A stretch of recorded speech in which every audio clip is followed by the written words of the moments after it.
Glórias a Deus. O título de nossa mensagem hoje é Mamom e a Grande Tribulação. Mamom e a Grande Tribulação. Nós vamos continuar em Mateus capítulo 19.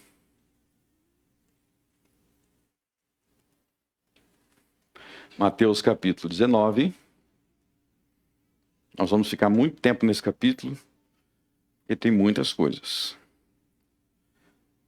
Mas o texto que nós vamos ler é o mesmo que nós lemos na semana passada, mas nós vamos focar em outro aspecto. E eis que alguém, aproximando-se, disse-lhe: Bom mestre, que bem farei para conseguir a vida eterna? E ele disse-lhe: Por que me chamas bom? Não há bom senão um só, que é Deus. Se queres, porém, entrar na vida, guarda os mandamentos. Disse-lhe ele: Quais? E Jesus disse: Não matarás, não cometerás adultério, não furtarás, não dirás falso testemunho, honra teu pai e tua mãe, amarás teu próximo como a ti mesmo. Disse-lhe o jovem: Tudo isso tenho guardado desde a minha mocidade. Que me falta ainda? Disse Jesus: Se queres ser perfeito, vai, vende tudo que tens e dá aos pobres, e terás um tesouro no céu. E vem e segue-me. E o jovem, ouvindo esta palavra, retirou-se triste, porque possuía muitas propriedades. Disse então Jesus aos seus discípulos: Em verdade vos digo que é difícil entrar um rico no reino dos céus. Outra vez vos digo que é mais fácil passar um camelo pelo fundo de uma agulha do que entrar um rico no reino de Deus. E os seus discípulos, ouvindo isso, admiravam-se muito, dizendo: Quem poderá, pois, salvar-se? E Jesus, olhando para eles, disse-lhes: Aos homens é isso impossível, mas a Deus tudo é possível. Então Pedro, respondendo, disse-lhes: Eis que nós deixamos tudo e te seguimos. Que receberemos? Jesus disse-lhes: Em verdade vos digo que vós que me seguistes, quando, na regeneração, o Filho do Homem se assentar no trono da sua glória, também vos assentareis sobre 12 tronos para julgar as 12 tribos de Israel. E todo aquele que tiver deixado casas, irmãos, ou irmãs, ou pai, ou mãe, ou mulher, ou filhos, ou terras, por amor de meu nome, receberá 100 vezes tanto e dará a vida eterna. Porém, muitos primeiros serão os derradeiros, e muitos derradeiros serão os primeiros. Amém. Glórias a Deus. Então, na semana passada, nós focamos nos versos 16 a 19. Se você perdeu, é só entrar no nosso canal no YouTube e assistir. E no verso 16, o jovem rico, ele fez uma pergunta para Jesus sobre como chegar na vida eterna. Ou seja, ele não está falando aqui de uma vida passageira, ele está falando da vida eterna, da vida da ressurreição. E Jesus deu uma resposta bastante simples que está no verso 17. Se queres, porém, entrar na vida, guarda os mandamentos. E aí Jesus, ou melhor, o jovem perguntou para Jesus: quais mandamentos? Nós vimos que Jesus respondeu nos versos 18 a 19, ele respondeu citando os 10 mandamentos. Nós vimos na semana passada sobre a importância dos 10 mandamentos, mas agora eu quero entrar em outro detalhe, que é que no verso 18, ao citar os 10 mandamentos, Jesus cita somente os mandamentos da segunda tábua. Jesus cita somente os mandamentos da segunda tábua. Se você conhece os 10 mandamentos, você tem os 10 mandamentos memorizados, você já sabia nisso, você já percebeu esse detalhe. Esse detalhe é importante para entender o resto. Jesus só citou os mandamentos da segunda tábua. Como assim, segunda tábua? Volte lá em Deuteronômio capítulo 4. Nós vamos recapitular isso rapidamente. Deuteronômio capítulo 4.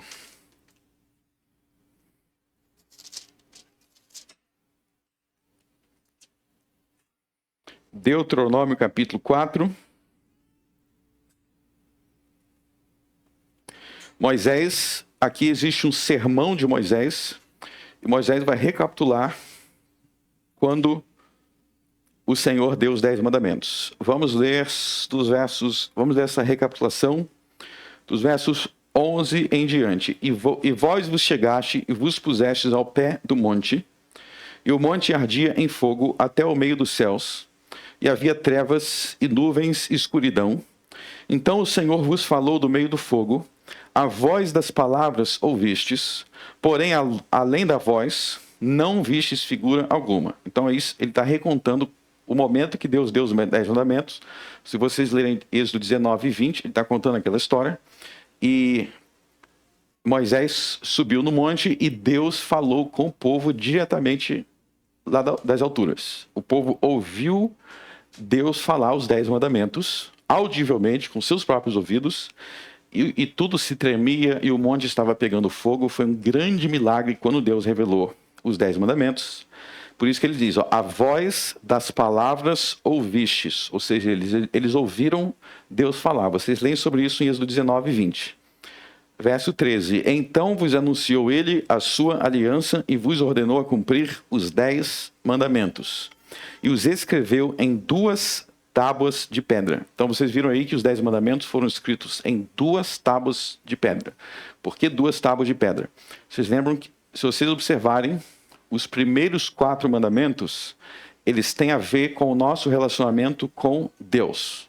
Os 4 primeiros mandamentos têm a ver com o nosso relacionamento com Deus. Então, o primeiro mandamento, não terás outros deuses diante de mim. Então, está proibindo você de adorar outros deuses que não seja o Criador. Você só pode reconhecer como Deus o Criador. Não deve ter outros deuses. Esse é o primeiro mandamento. Se você for passando mandamento por mandamento até o 4º, é tudo relacionado a Deus. Então, o 2º nos proíbe de fazer imagens de Deus. O 3º nos proíbe de tomar o nome de Deus em vão. O 4º fala sobre o dia de Deus, o dia de descanso que deve ser santificado a Deus. Aí, se você for para o 5º mandamento, o 5º, ele diz assim, ó, honra teu pai e tua mãe. Ou seja, o 5º mandamento não está falando mais do nosso relacionamento com Deus. O 5º mandamento fala do nosso relacionamento com o próximo. Honra teu pai e tua mãe, não matarás, não adulterarás, não furtarás, não dirás falso testemunho, não cobiçarás. Então, esses mandamentos aí, desde o 5º até o 10º, eles estão falando do nosso relacionamento com o próximo. Então, tem 2 categorias de mandamento. Os 4 primeiros é o nosso relacionamento com Deus. Os 6 últimos é o nosso relacionamento com o próximo. Por isso que são quantas tábuas? 2 tábuas. Então, quando eu falo os mandamentos da primeira tábua, são os mandamentos referentes a Deus, meu relacionamento com Deus. Então, como é que tem que ser o meu relacionamento com Deus? Eu não posso ter outros deuses, eu não faço imagens dele, eu louvo e reverencio o nome dele. Cada coisa dessa tem uma grande abrangência e etc, etc, etc. Meu relacionamento com o próximo. Eu vou me preocupar com a vida do meu próximo, eu vou respeitar os bens do meu próximo, eu não vou invejar o meu próximo. Enfim, então os mandamentos são divididos em 2. Então, é por isso que lá em Mateus 22, vamos agora para Mateus 22, vamos prestar atenção em um importante detalhe. Mateus 22.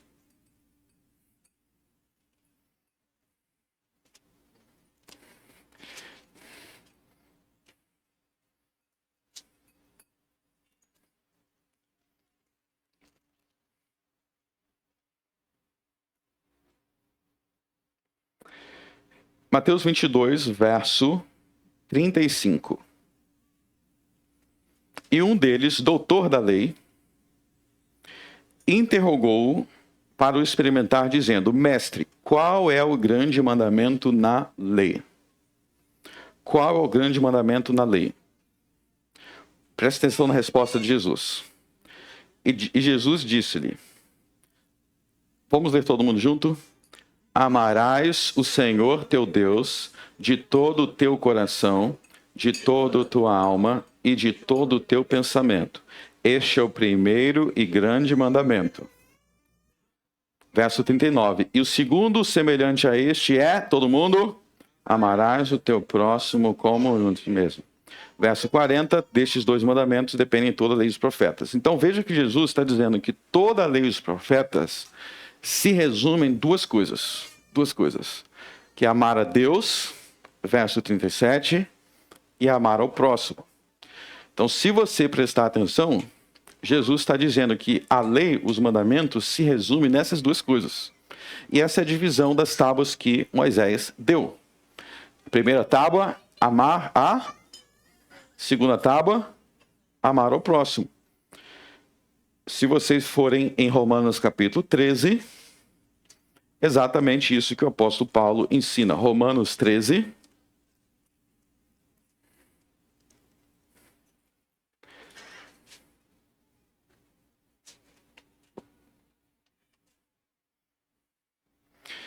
Vamos ler. A ninguém devais...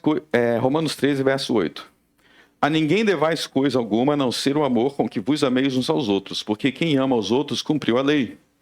Com efeito, não adulterarás, não matarás, não furtarás, não darás falso testemunho, não cobiçarás. E se algum outro mandamento nessa palavra se resume? Todo mundo junto? Amarás o teu próximo como a ti mesmo. Então, vamos ver se vocês aprenderam. No verso 9, quando ele fala assim, ó, não adulterarás, não matarás, não furtarás, etc. Ele está falando dos mandamentos de qual tábua? Segunda. E ele diz que a segunda tábua se resume no quê?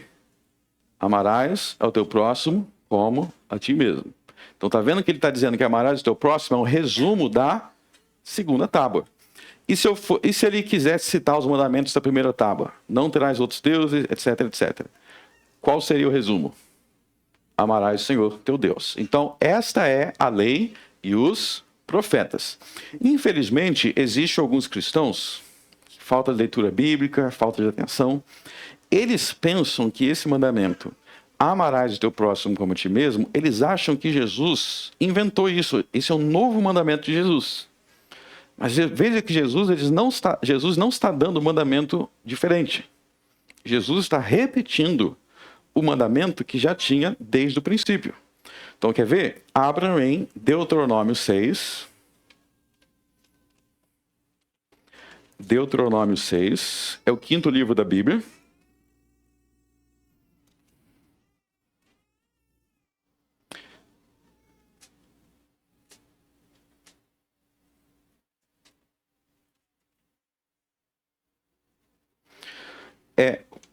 Volte para Deuteronômio 5. A partir do verso 6, Deuteronômio 5, a partir do verso 6, passem o olho aí e observem que ele lista os 10 mandamentos. Deuteronômio 5 tem os 10 mandamentos. Depois de listar os 10 mandamentos no Deuteronômio 5, vamos para o Deuteronômio 6, que diz assim, ó. Estes, pois, são os mandamentos, os estatutos e os juízos que o Senhor vosso Deus mandou para ensinar-vos, para que os cumprisseis, etc. Aí no verso 5 vai dizer assim, ó. Amarás, pois, o Senhor teu Deus de todo o teu coração, de toda a tua alma, de todas as tuas forças. Tá vendo que esse verso aí é o que Jesus repete lá no Novo Testamento. Então, quando Jesus diz amarás o Senhor teu Deus, ele não está dando um mandamento diferente. Ele está repetindo o que está em Deuteronômio. E ele está dizendo que os mandamentos da primeira tábua se resumem nesse daqui. Abra em Levítico 19. Vocês estão em Deuteronômio, aí vocês vão voltar. Vai ter Números e antes de Números, Levítico. Levítico 19.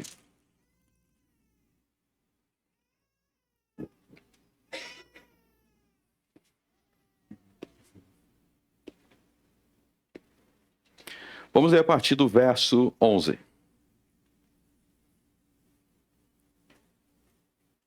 Não, a partir do verso 10. Diz assim, ó. Semelhantemente, não rabiscarás a tua vinha, nem colherás os bagos caídos da tua vinha, deixarás ao pobre e ao estrangeiro, eu sou o Senhor vosso Deus. Não furtareis, nem mentireis, nem usareis de falsidade, cada um com o seu próximo. Não jurareis falso pelo meu nome, pois profanarás o nome do teu Deus. Eu sou o Senhor. Não oprimirás o teu próximo, nem roubarás, a paga do diarista não ficará contigo até pela manhã. Não amaldiçoarás o surdo, nem porás tropeço diante do cego, mas temerás o teu Deus. Eu sou o Senhor. Não farás injustiça no juízo, não respeitarás o pobre, nem honrarás o poderoso, com justiça julgarás o teu próximo. Não andarás como intrigante entre o teu povo, não te porás contra o sangue do teu próximo, eu sou o Senhor. Então, para aí. Se vocês observarem bem aí, do verso 10 até o verso 16, Moisés está explicando os 10 mandamentos da segunda tábua em situações diferentes. Então, quando ele fala assim, ó, não oprimirás o teu próximo, nem o roubarás, a paga do diarista não ficará contigo até amanhã. O que é a paga do diarista? Diarista é quem trabalhava por você, para você e recebia por dia. Ele está dizendo, quando alguém trabalhar para você, você tem que pagar em dia. Esse é o sentido do verso 13. No mesmo verso ele diz roubar. Essas duas coisas aí é o 8º mandamento. Porque o 8º mandamento diz que você não pode se apropriar dos bens do seu próximo.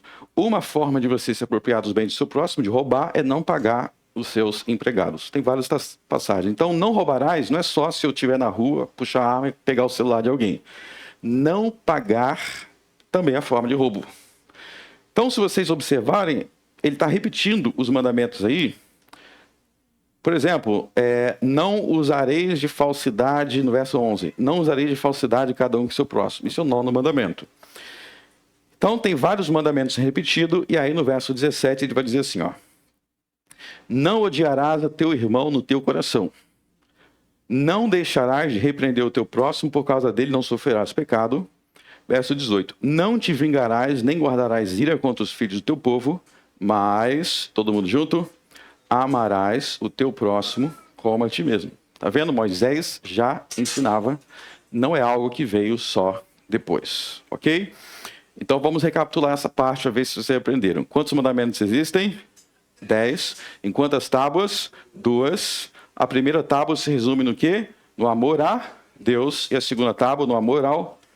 Muito bem, vocês já estão melhores do que os fariseus. Agora vamos voltar para Mateus 19. Para Mateus 19.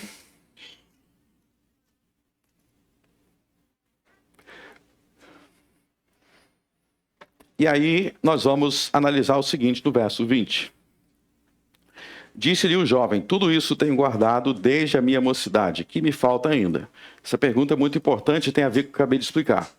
Porque aqui, eu repito, Jesus ele já citou os mandamentos da segunda tábua. Se você for entendido das escrituras dos 10 mandamentos, você já sabe o que me falta. O que está faltando? Está faltando a primeira tábua. Nós vamos ver agora que na resposta de Jesus, Jesus vai tratar da primeira tábua, mas de uma forma que talvez alguns não esperavam. Verso 21. Disse-lhe Jesus, se queres ser perfeito, vai, vende tudo que tens, dá aos pobres e terás um tesouro no céu, vem e me segue. Então Jesus fala, ele perguntou o que falta, Jesus fala, vou te dizer o que falta. Você vai ter que vender tudo e dar aos pobres. Tudo que você tem, você vai vender todas as suas propriedades, todas as suas terras, e você vai dar ao pobre, aí você vai me seguir. E aí você vai me seguir. Aí você pergunta, o que isso tem a ver com a primeira tábua? Nós vamos aprender dentro de alguns instantes. Mas perceba que no verso 22, esse jovem ficou muito triste. E o jovem, ouvindo esta palavra, retirou-se triste, porque possuía muitas propriedades, ou seja, ele é muito rico. Então veja que Jesus deu a resposta, ele não ficou ali para perguntar por quê, não perguntou se tinha outro jeito, ele simplesmente ouviu e saiu fora. Nós vamos entender nesta manhã o sentido da resposta de Jesus.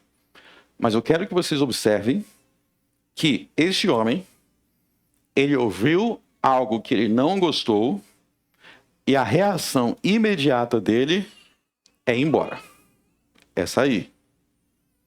Vocês lembram? A gente já falou muitas vezes aqui que os discípulos como Pedro, João, Tiago, Mateus, várias vezes eles ouviam coisas que eles ficavam incomodados. Jesus brigava com Pedro, para de falar besteira, mas tem uma coisa que você não vê. Eles não vão embora. Jesus brigava com eles, e eles ficavam ali, ficavam tristes, mas eles queriam o quê? Aprender.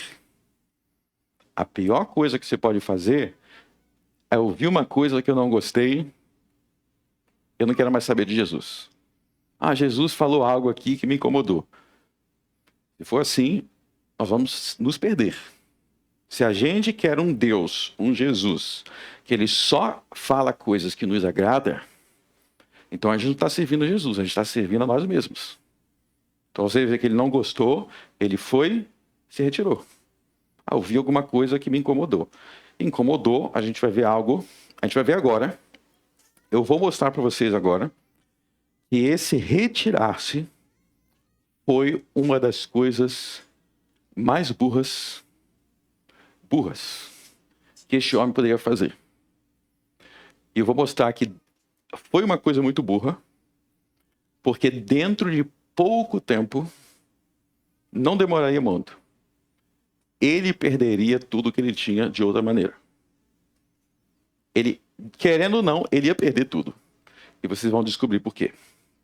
Vamos lá. Bom, em primeiro lugar, a gente tem que se perguntar por que Jesus mandou ele vender tudo o que ele tinha e dar aos pobres. Ele tinha muitas propriedades. Será que é pecado ter propriedade? Então, talvez você acabou de comprar o seu terreno. Você acabou de construir sua casa. Você vai falar, vou ter que vender tudo, não acredito.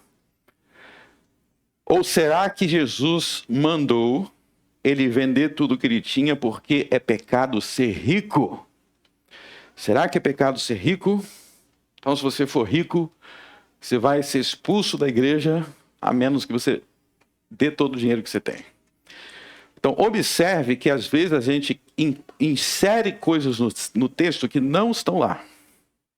Então, é verdade que Jesus manda, é verdade que ele era rico, é verdade que ele tinha muitas propriedades, e é verdade que Jesus manda ele vender tudo que ele tinha e dar aos pobres.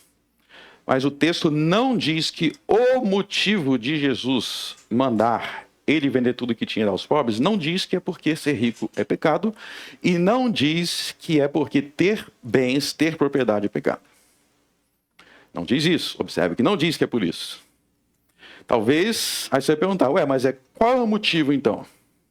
Bom, se ele fosse mais paciente e perguntasse, ele saberia o motivo. E nós vamos descobrir esse motivo agora. Bom, em primeiro lugar, sobre ser rico, ser pecado, isso não pode ser a razão, porque em várias passagens da Bíblia, a riqueza é tratada como uma bênção de Deus. Se vamos fazer uma viagem pela Bíblia agora, Gênesis capítulo 13, verso 1. Então, se vocês lerem a história de Abraão, vocês vão ver, Gênesis 13, não vamos ler tudo. A história de Abraão começa em Gênesis 12, e vai até Gênesis 23. Verso 2, Gênesis 13, verso 2. E era Abraão muito rico em gado e em prata e em ouro. Então, vocês verem a história de Abraão, Deus vai abençoando Abraão para Abraão ficar rico. Livro de Jó, abra o livro de Jó. Levanta a mão quem está lendo Jó com a igreja em conjunto. Levanta a mão. Estou gostando, muita gente lá no grupo, muita gente atualizando. Tem os tímidos que não atualizam nada. Eu prometi a Bíblia de estudo da herança reformada para quem terminar de ler a Bíblia. Eu estou vendo que a gente vai gastar mais de 10 mil reais para presentear todo mundo. Tá, não tem problema não. Se for para incentivar a leitura da Bíblia, amém. Jó, livro de Jó, viu? Jó capítulo 1. Havia um homem na terra de Uz, cujo nome era Jó. E este homem era íntegro, reto, temente a Deus, desviava-se do mal. Então vocês viram que Jó era íntegro, reto, temente a Deus e desviava-se do mal. E uma das características de Jó é que ele era muito rico, como vocês vê no verso 3. Então o verso 3 vai falar sobre todos os bens dele, era muito, muito rico. E no final do verso 3 diz que esse homem era maior do que todos os do Oriente. Então, em todo o Oriente, não tinha ninguém mais rico do que Jó. Aí você vai falar, será que é por isso que Deus castigou ele, matando os filhos, e perdeu os filhos, perdeu tudo? Deus castigou, tá vendo? Porque era rico, era pecado. Aí você concordou com os amigos de Jó. Porque se você ler o livro de Jó, o que vocês estão lendo? Que Jó ficou doente, os filhos morreram, o que os amigos ficavam o tempo todo falando? Você fez alguma coisa. Alguma coisa você fez para ter acontecido essa tragédia. Assim, o tempo todo falando que ele pecou, alguma coisa ele fez, você está errado. E Deus vai falar que não. E não é por isso que ele tinha perdido tudo. Então o livro de Jó é uma importante reflexão sobre as tragédias da vida, por que acontecem tragédias. É um livro que reflete muito isso. Mas no final do livro de Jó, depois que ele passa por aquele sofrimento todo, aquela tribulação toda, no final ele é curado. E Deus faz uma coisa com ele que está em Jó 42. Eu vou lá para Jó 42. Agora eu vou dar o spoiler do final do livro. Vocês estão na parte ruim, né? Sofrimento do livro. Tem o final que vai... Estou adiantando agora. Jó 42.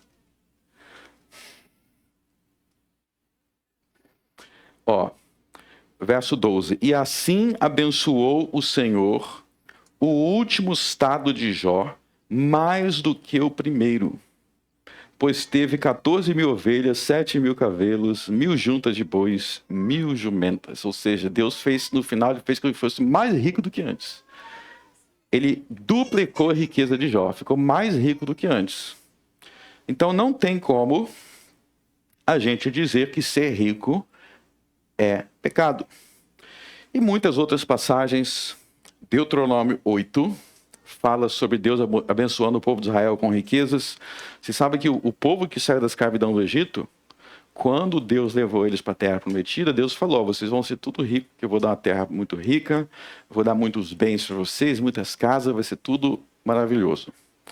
Mas eu quero ir agora para o Salmo 112, para ver uma coisa aqui no Salmo 112.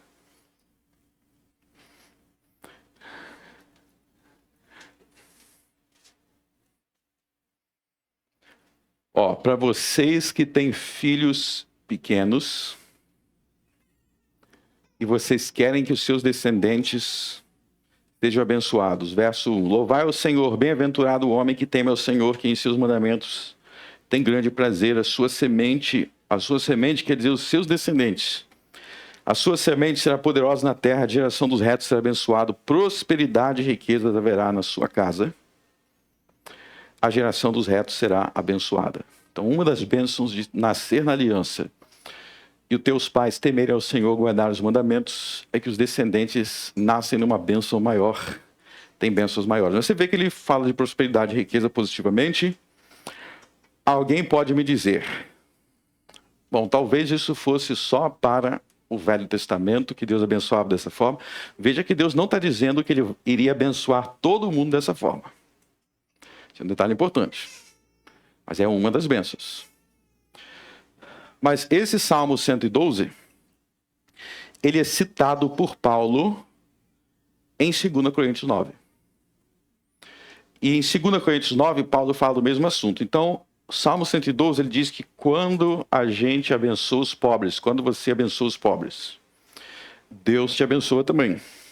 E Paulo cita esse Salmo em 2 Coríntios 9, leiam em casa 2 Coríntios 9, você vai ver que Paulo explica esse salmo aí, dizendo que continua a valer, o que prova que o princípio continua no Novo Testamento. Bom, então, o ser humano, às vezes, ele gosta de extremos. Então, ele acha assim, bom, se Deus abençoou Abraão com muita riqueza, abençoou Jó com muita riqueza, então, todo mundo que é cristão vai ter que ser muito rico igual Jó. Não quer dizer isso. E Jesus fala sobre isso em Lucas 16, quando Jesus fala sobre o paraíso. Jesus diz que lá no paraíso tinha um pobre e tinha Abraão rico. Ou seja, se você é pobre, se você é rico, Não é isso que você determina se você vai para o paraíso. Então, na Bíblia, existe todos os tipos de justos. Tem justos que são pobres, tem justos que são classe média, tem justos que são ricos. E o que todos os justos têm em comum? Não é ser rico ou ser pobre, mas se eles guardam os mandamentos de Deus. Se eles guardam os mandamentos de Deus. Bom, esse é o primeiro motivo pelo qual Jesus não pode estar dizendo que ser rico é pecado, porque aí Jó estaria em pecado, Abraão estaria em pecado. E tem mais um motivo. Volte para Mateus 19. Tem mais um motivo pelo qual o ponto não pode ser isso.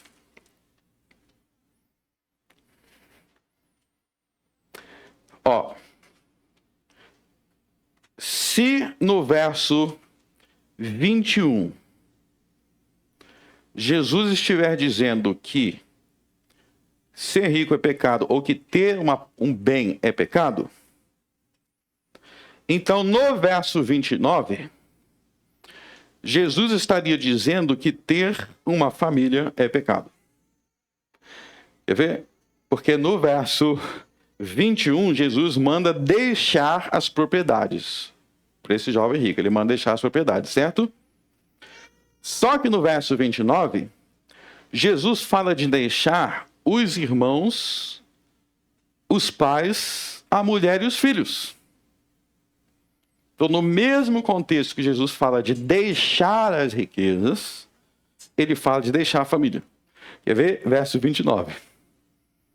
E todo aquele que tiver deixado casas, irmãos, irmãs, pai, mãe, mulher, filhos ou terra. Então não é só deixar terra.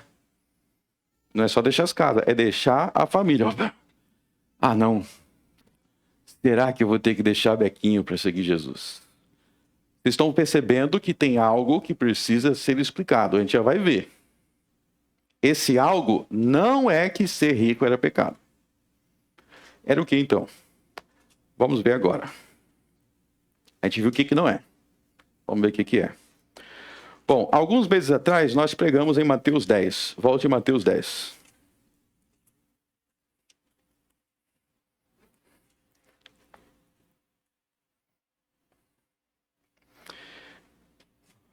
Mateus 10 existe o sermão apostólico. Vamos ler o início do sermão. E chamando os seus 12 discípulos, deu-lhe poder sobre os espíritos imundos para expulsarem, para curarem toda enfermidade e todo mal. Ora, o nome dos 12 apóstolos são estes. Aí ele vai dar o nome dos 12 apóstolos. E no verso 5, Jesus enviou estes 12 e ordenou-lhes, dizendo... Aí, Jesus vai enviar os apóstolos para pregar. E aí, no restante do sermão, Jesus vai dizer o que os apóstolos iriam enfrentar junto com a igreja quando eles saíssem para pregar. Pulem para o verso 16. Olha só o que Jesus diz para os 12 apóstolos. Eis que vos envio como ovelhas ao meio de lobos. Portanto, sede prudentes como as serpentes, inofensivo como as pombas, acautelai-vos, porém, dos homens, porque eles vos entregarão aos sinédrios e vos açoitarão nas suas sinagogas, sereis até conduzidos à presença dos governadores e dos reis por causa de mim, e para lhes servir de testemunha a ele aos gentios. Mas quando vos entregarem, não vos dê cuidado de como o que haveis de falar, porque naquela mesma hora vos será ministrado o que haveis de dizer. Porque não sois vós quem falará, mas o Espírito de vosso Pai é quem fala em vós. E o irmão entregará à morte o irmão, e o pai o filho. E os filhos se levantarão contra os pais e os matarão. E odiados de todos sereis por causa do meu nome, mas aquele que perseverar até o fim, esse será salvo. Quando vos perseguirem nesta cidade, fugi para outra. Porque em verdade vos digo que não acabarei de percorrer a cidade de Israel sem que venha o Filho do Homem. Então para aí. Não, vamos ler os versos 24 e 25. Não é discípulo maior do que o mestre, nem o servo maior do que o Senhor. Basta o discípulo ser como seu mestre, o servo ser como seu Senhor. Se chamaram ao Bezebu, ao pai de família, quanto mais os seus domésticos. Para aí. Então vocês veem que Jesus está dizendo que quando os apóstolos saíssem para pregar, eles seriam muito perseguidos. Existiriam pessoas querendo matá-los, E nos versos 24 e 25, Jesus está dizendo que vai ser igual aconteceu comigo. Jesus está dizendo a vocês, 12 apóstolos, Mateus, João, Pedro, etc. Assim como me mataram e me crucificaram e me perseguiram, quando vocês forem pregar, vocês vão sofrer as mesmas coisas e os cristãos vão sofrer as mesmas coisas. Então veja que nesses versos, Jesus está profetizando que os apóstolos e os cristãos no tempo dos apóstolos, eles enfrentariam uma grande perseguição. E essa perseguição seria tão grande que no verso 21, quem é que participaria da perseguição? Até os familiares. Vamos ver de novo o verso 21. E o irmão entregará à morte o irmão, o pai e o filho. E os filhos se levantarão contra os pais. Ou seja, se você for para Atos dos Apóstolos, o que começou a acontecer com os primeiros cristãos? O indivíduo virava cristão. Os parentes não queriam aceitar e se juntavam com os judeus para matar aquela pessoa. Como eles mataram lá em Atos, vocês veem a morte do apóstolo Tiago, então havia uma grande perseguição na igreja. E o que os apóstolos e os primeiros cristãos teriam que fazer durante essa perseguição no verso 23? Quando vos perseguirem nesta cidade, fugir para outra. Você vê isso em Atos. Os cristãos viviam como fugitivos muitas vezes, durante aquela perseguição. Ok? Vocês leem sobre isso também em Lucas capítulo 21. Abram em Lucas capítulo 21.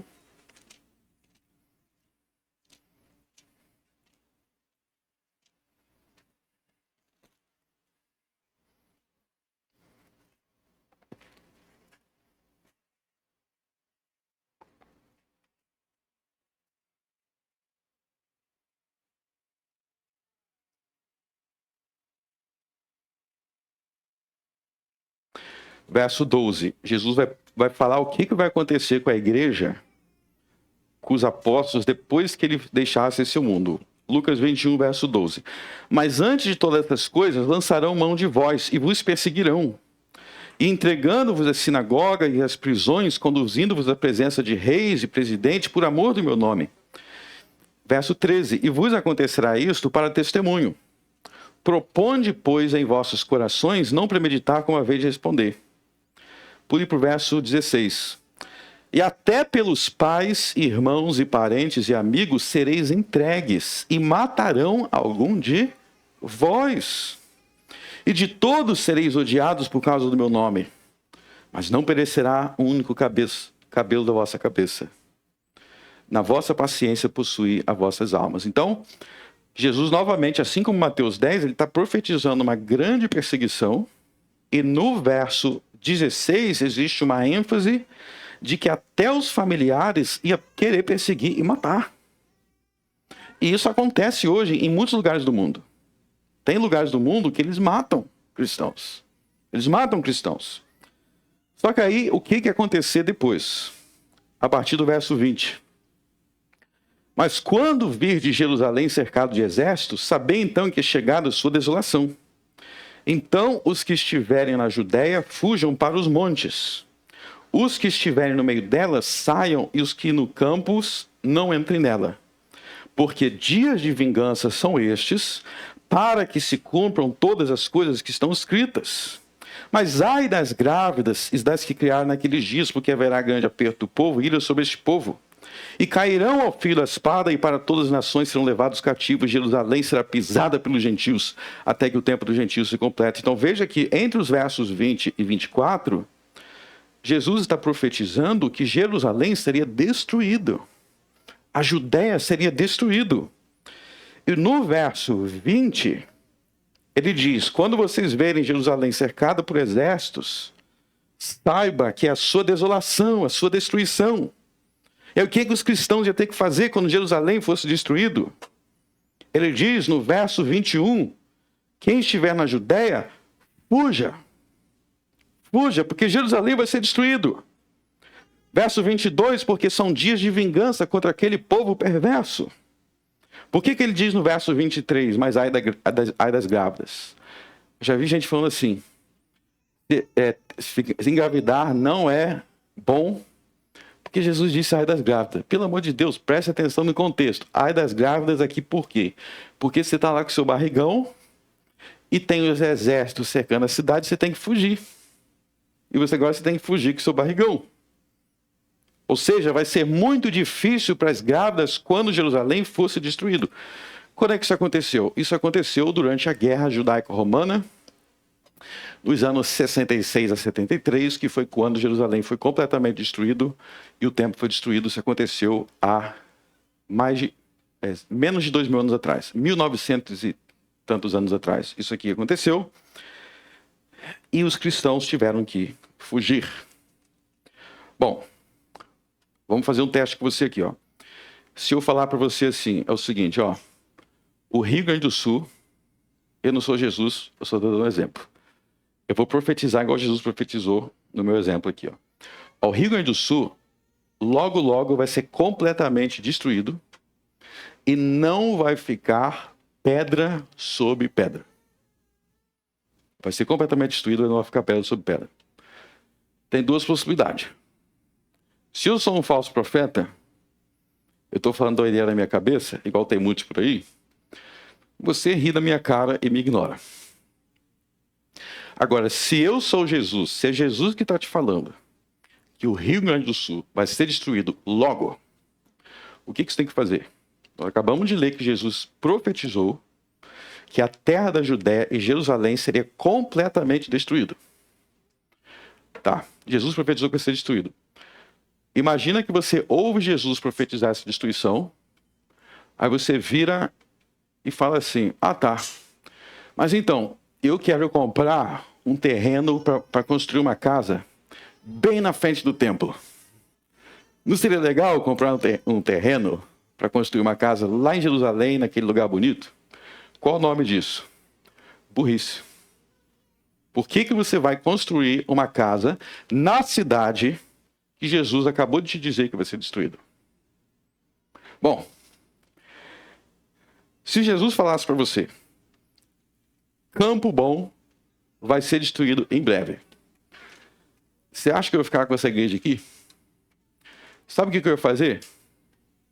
Eu ia vender tudo que eu tenho e eu ia embora. E foi isso que a igreja primitiva fez. Abrem Atos dos Apóstolos. Atos dos Apóstolos.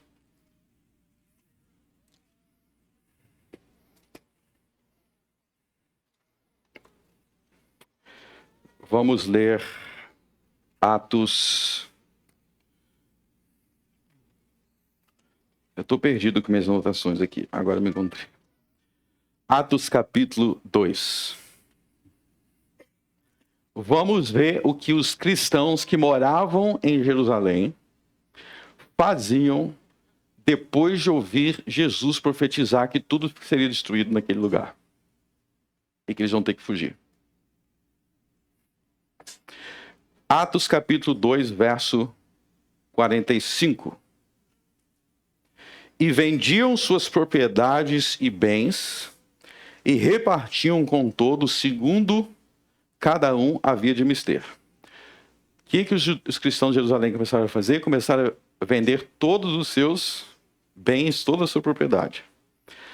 Abram em Atos capítulo 4.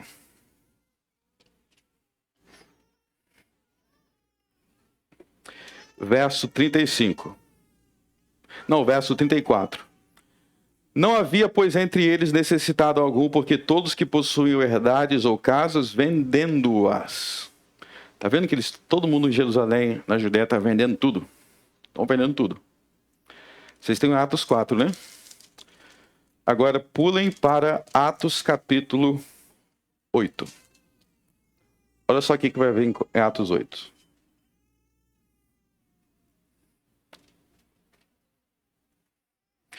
E também Saulo consentiu na morte dele, e fez-se naquele dia uma grande perseguição contra a igreja que estava em Jerusalém. E todos foram dispersos pelas terras da Judéia e de Samaria, exceto os apóstolos. Então você já tem o início aí de uma perseguição. Vocês lembram que Jesus profetizou que essa perseguição ia acontecer? Quando a perseguição aconteceu, eles tiveram que fugir de Jerusalém. Fugir. Quando eles fugiam de Jerusalém? o que eles estavam deixando para trás por amor de Jesus. Vocês veem que eles estão sendo perseguidos por causa de Jesus, porque eles são cristãos. Quando eles abandonam Jerusalém, o que eles estão deixando para trás? Número 1, estão deixando para trás as suas casas? Estão deixando para trás os seus terrenos? Opa, peraí. Não estão, não. Por que eles não estão deixando para casa terreno? O que eles já fizeram com essas casas? Já venderam. Vocês viram que lá atrás eles venderam tudo? Eles venderam a casa, venderam as terras. Por quê? Como que eles sabiam que eles iam ter que fugir? Como que eles sabiam disso? Porque Jesus avisou.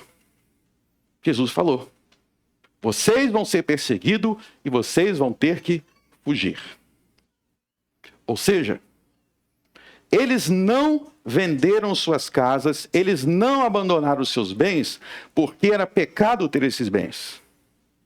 Mas porque é pecado permanecer nos seus bens se for para deixar Jesus. Esse é o ponto. Porque a única maneira de continuar em Jerusalém, o que eles podiam fazer aqui em Atos 8? O que eles podiam fazer para continuar morando lá? Negar Jesus. Para continuar em Jerusalém, nas suas casas, eles teriam que negar Jesus, porque em Jerusalém houve perseguição. Ou seja, eles tiveram que escolher: ou você fica com sua casa, ou você fica com seus bens e nega Jesus. Ou você larga tudo, vende tudo e foge. O que eles escolheram?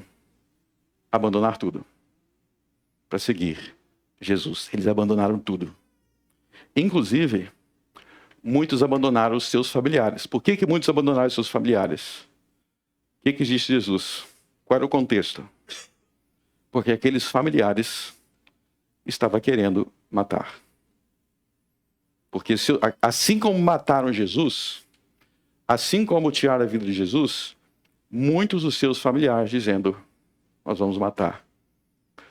Você é meu filho, mas eu vou te matar porque você segue Jesus. Isso ainda acontece em lugares do mundo. Quem acha que só naquela época, ainda existe isso.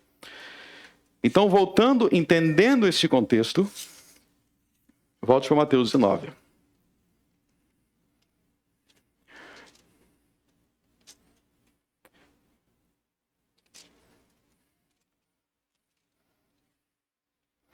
Por que então Jesus fala no verso 29, de deixar a casa, deixar os familiares, irmãos, irmãs, pai, mãe, ou mulher, ou filhos, deixar terras por amor de mim?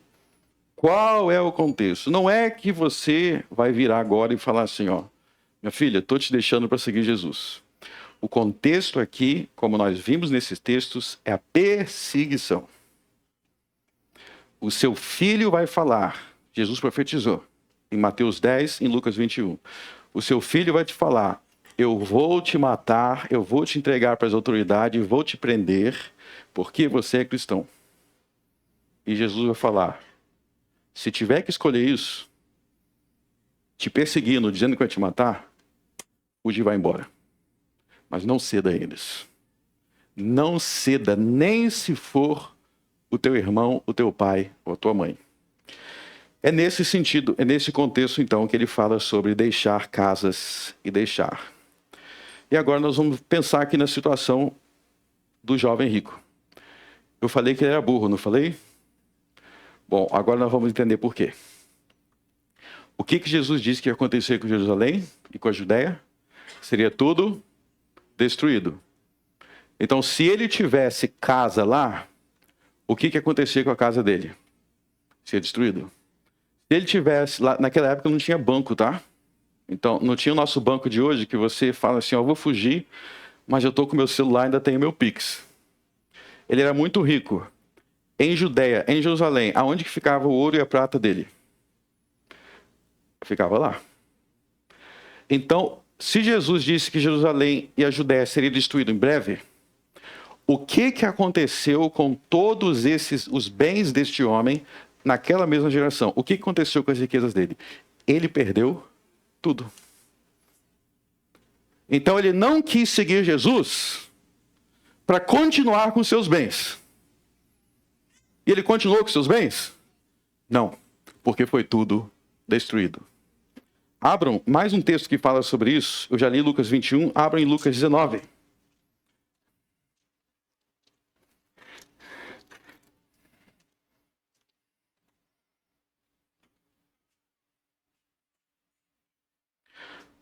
Olha só o que Jesus disse em Lucas 19 quando ele chegou em Jerusalém. E dito isto, ia caminhando adiante, subindo para Jerusalém.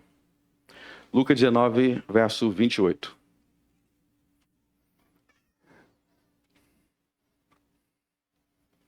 Lucas 19, 28. E dito isto, ia caminhando adiante, subindo para Jerusalém. À medida que Jesus foi se aproximando de Jerusalém, olha só o que ele vai dizer no verso 41.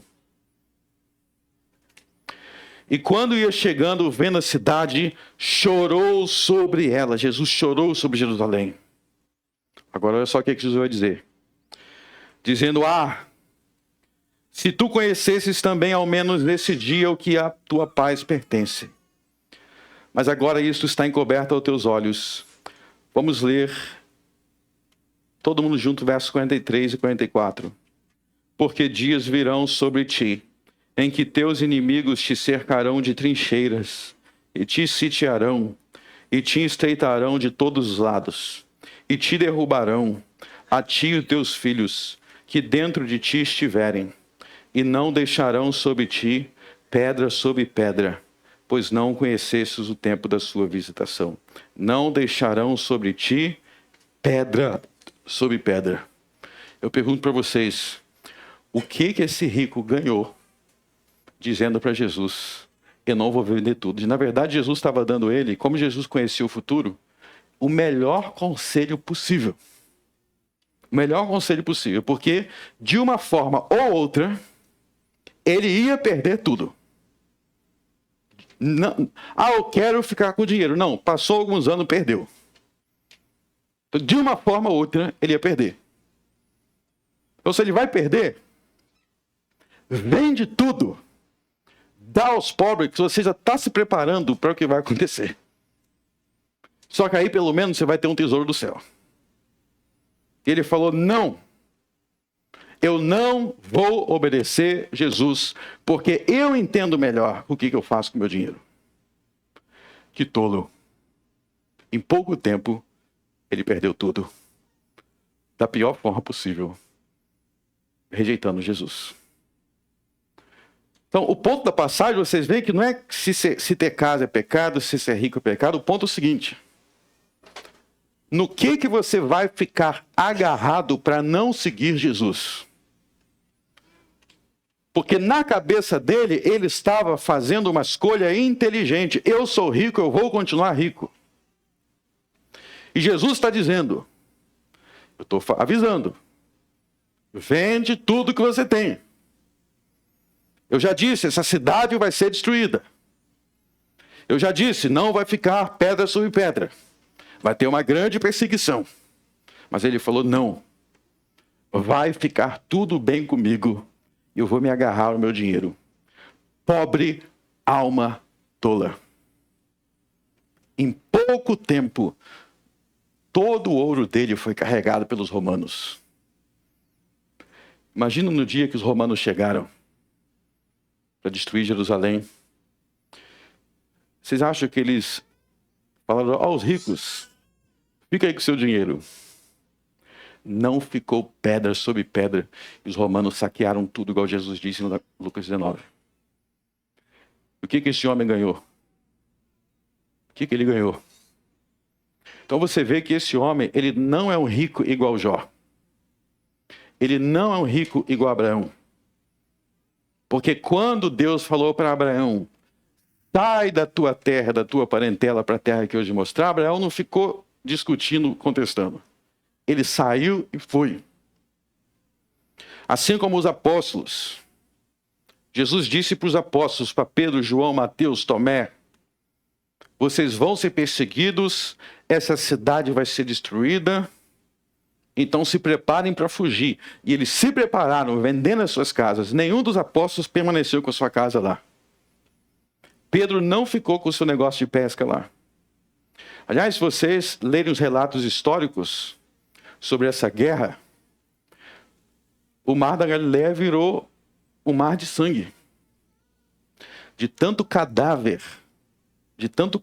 de morto durante aquela guerra. Já pensou se Pedro falasse assim, vou ficar aqui na minha pesca, não vou seguir Jesus não, vou continuar com o meu negócio aqui. O negócio ia acabar em pouco tempo. Que o mar da Galileia encheu de cadáver, não tinha mais peixe. Foi tudo destruído. Então qual o grande ponto dessa passagem? Vocês não podem colocar nada acima de Jesus. Mas eu não vou ser cristão não, porque meu filho, a minha mulher, o meu marido diz que vai me matar se eu seguir Jesus. Bom, se eles estão dizendo que vão te matar, e eles não respeitam, nem têm respeito pela tua fé, então vai embora. Por que você quer ficar com alguém que está dizendo que vai te matar? É para pensar nisso? Aí que está o grande perigo da idolatria familiar. Deixa eu falar um pouco sobre idolatria familiar aqui. Entenda o seguinte, meus irmãos. Qualquer coisa, pessoa, ser humano que você coloca no lugar de Deus, pode ser seu marido, sua esposa, seu familiar, é um grandiosíssimo perigo. Mas eu amo muito a minha mulher, eu amo muito meu marido. Muito bem, porque a Bíblia manda se amar. Ame. Mas se você tratar a sua esposa, o seu filho, a sua mulher, o seu marido, como se fosse absoluto Deus, acabou o respeito. Se você falar para o seu filho assim, filho, tudo o que você fizer está certo. Primeiro que teu filho endeusado assim, tudo que ele fizer está certo, vai virar a criança mais mimada e corrompida do mundo.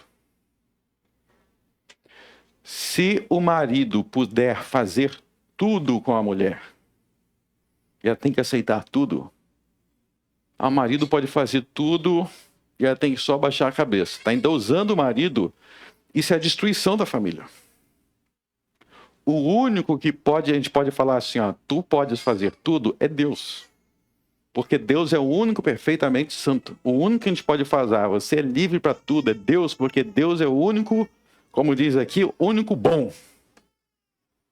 Qualquer ser humano que a gente idolatra, que a gente endeusa, a gente está corrompendo a relação. Esse é um dos grandes problemas da idolatria nos relacionamentos. Existem mulheres que elas apanham, elas são traídas, o cara às vezes até leva doença para dentro de casa e elas estão lá ainda. Como se aquela pessoa fosse absoluta. Então aí acabou. Acabou o amor, porque você absolutizou um relacionamento destrutivo. Então vocês viram aqui, no mesmo capítulo 19, Jesus falou que o divórcio não é ideal. Então por que no final do capítulo ele fala sobre fugir da tua mulher? Porque aqui a mulher está querendo te matar. Violência.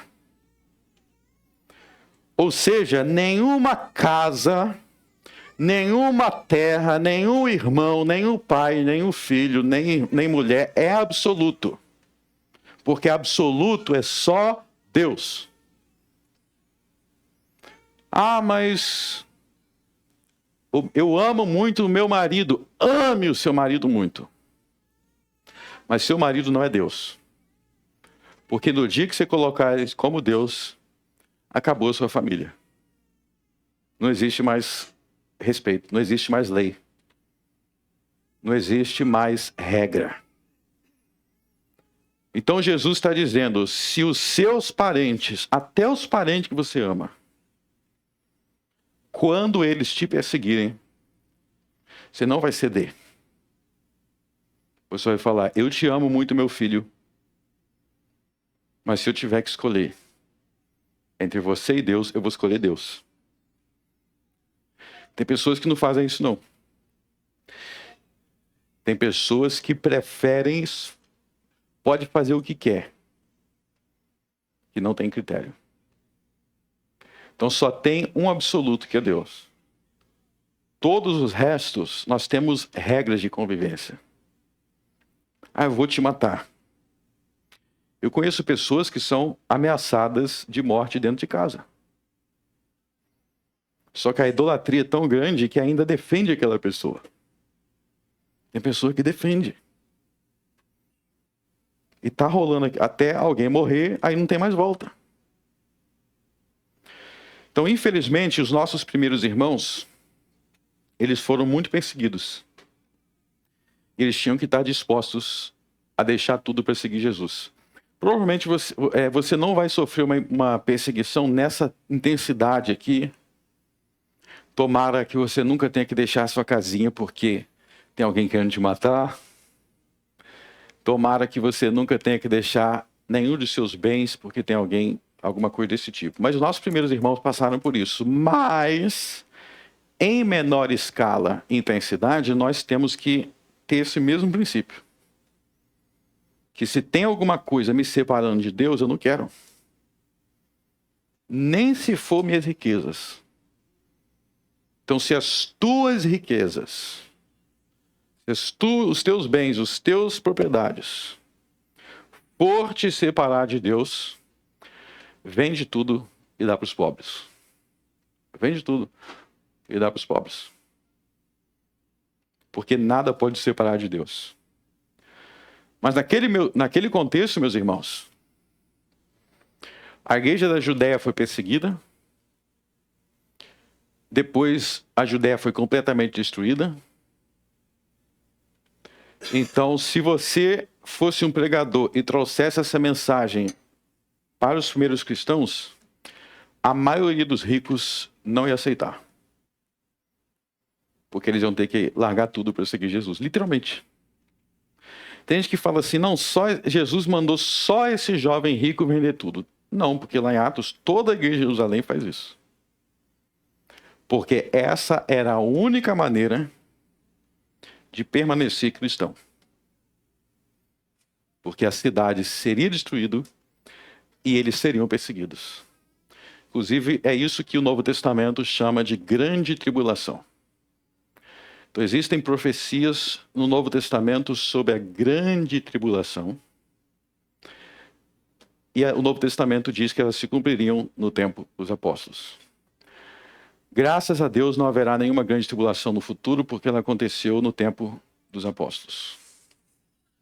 Mas nós ainda temos tribulações, ainda que menores, onde você vai ter que escolher Deus ou isso daqui. E você sempre tem que escolher Deus.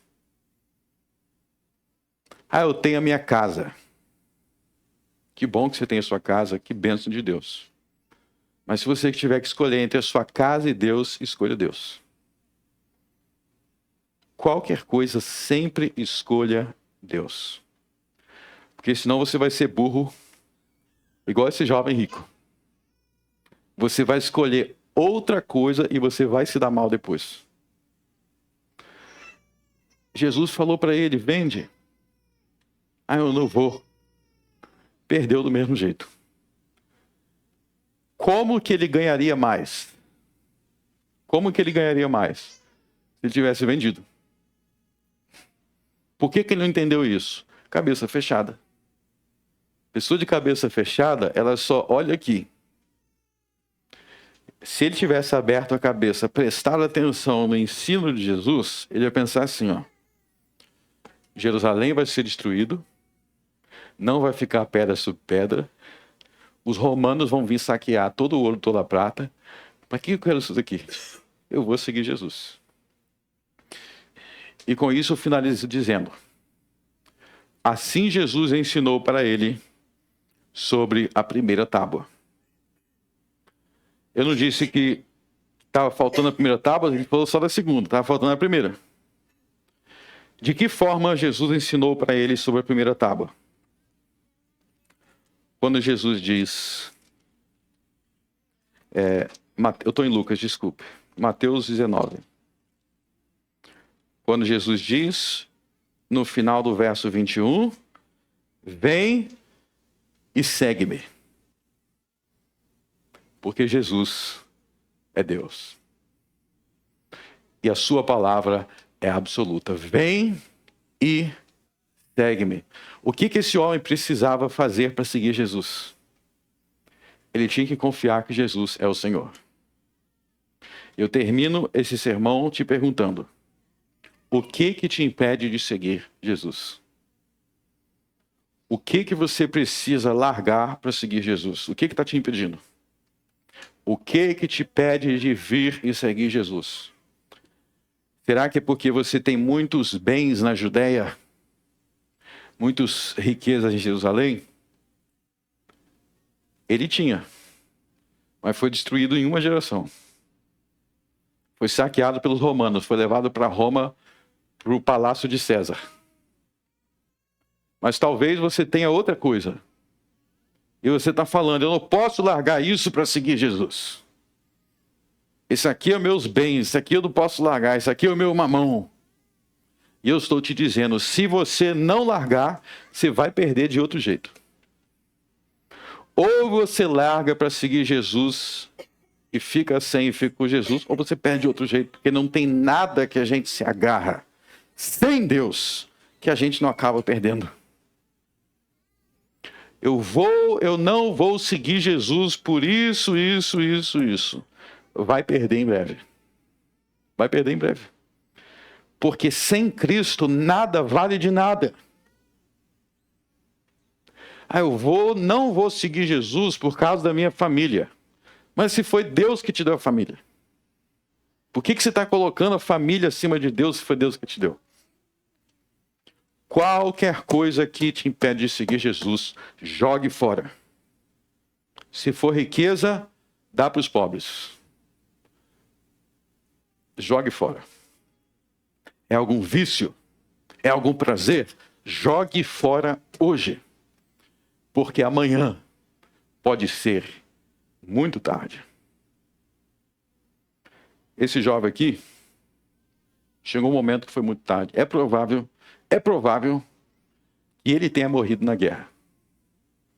Se ele não morreu na guerra, ele viveu o resto da sua vida muito pobre. Talvez como escravo. Você sabe o que aconteceu com os judeus que não morreram? Só tem 3 tipos. Os cristãos fugiram, então não aconteceram nada, e os cristãos se tornaram prósperos. Nós vamos falar sobre isso em outro momento. O que aconteceu com os cristãos que fugiram? Eles se tornaram prósperos. Esse é outro momento do sermão, Mateus 19. Os que não fugiram, ficaram agarrados lá, ou morreram, ou se tornaram escravos dos romanos e passaram o resto da vida pobre.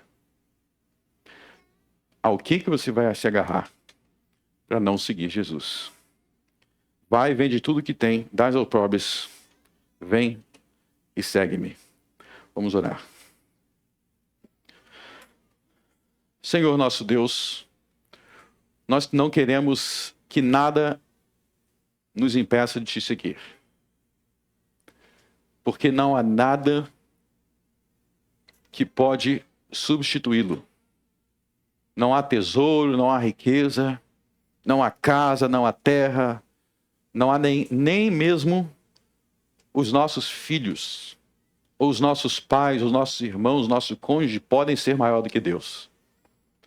Porque Deus é o Criador. E se nós temos uma casa, uma família, é porque vem dele. Por isso não pode estar acima de Jesus. Não pode estar acima de ti.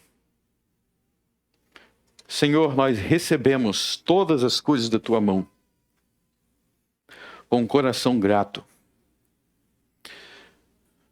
Mas se há alguma coisa que nos impede de conhecer, esteja tirando isso em nossas vidas.